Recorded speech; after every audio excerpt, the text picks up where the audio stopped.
Winter 1947 saw some of the harshest weather and most severe snowfall in the history of Staffordshire and Derbyshire. The sheer volume of snow and unpredictable weather conditions led to several villages in the Staffordshire Moorlands being isolated for weeks on end, short on supplies and with dwindling stores of food.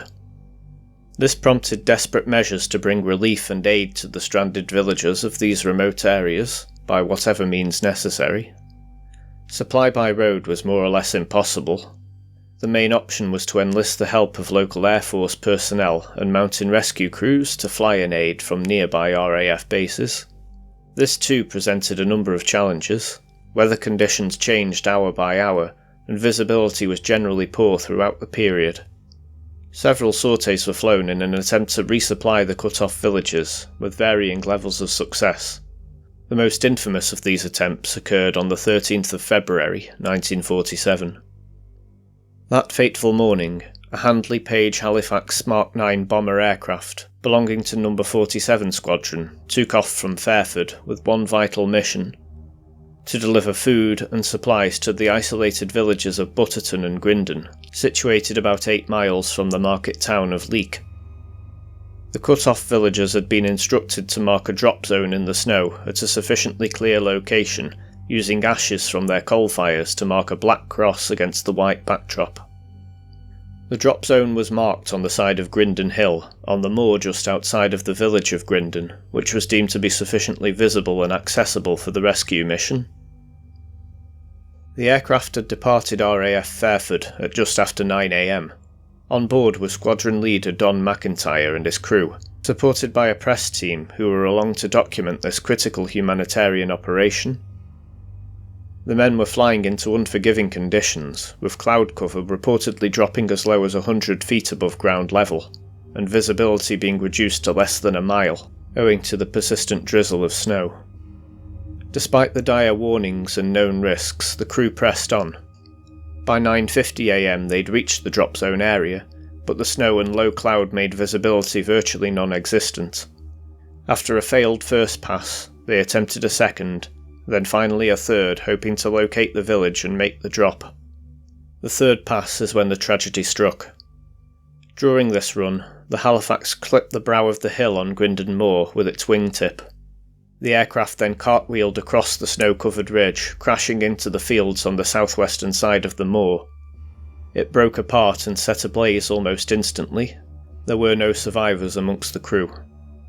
The 8 men on board were the pilot, Squadron Leader Donald McIntyre; navigator, Flight Lieutenant Ernest Smith; bombardier, Warrant Officer Gordon Chapman; flight engineer, Warrant Officer Richard Kearns; communications operator, Flight Sergeant Kenneth Pettit; Sergeant William Sherry of the Glider Regiment.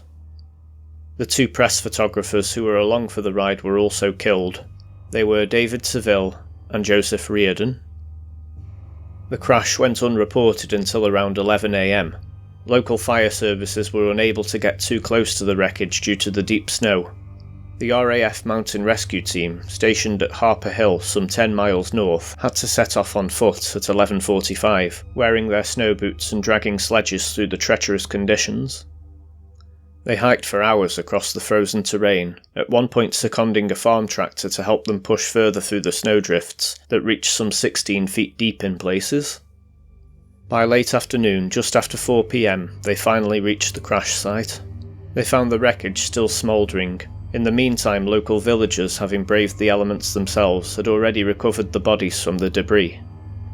The rescue team had to spend the night sheltered in the Grindon area and return the next day once the roads had been cleared enough for the ambulance vehicles to get through. The remains of the airmen were taken to Leek and then later to RAF Harper Hill.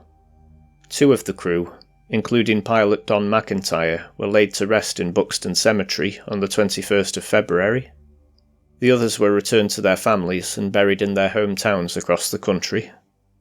The people of Grindon and Butterton never forgot their sacrifice, honouring the men killed over the years in local memorial services and events. Finally, in 1999, the Ministry of Defence erected a memorial cairn adjacent to the site of the crash that remains to this day, honouring the brave men who risked everything to bring hope to these Staffordshire villagers. This tragedy serves as a sober reminder of the bravery and sacrifice made by Air Force personnel not just in times of war, but in times of crisis at home. These men, despite the war having ended 2 years earlier, once again found themselves flying into danger in the service of their fellow man. Their story is one of courage in the face of nature's fury, a story remembered not just by those who still remember that fateful winter of 1947, but for generations to come. We'll finish now with the names of those whose sacrifice will never be forgotten. Thank you very much for listening.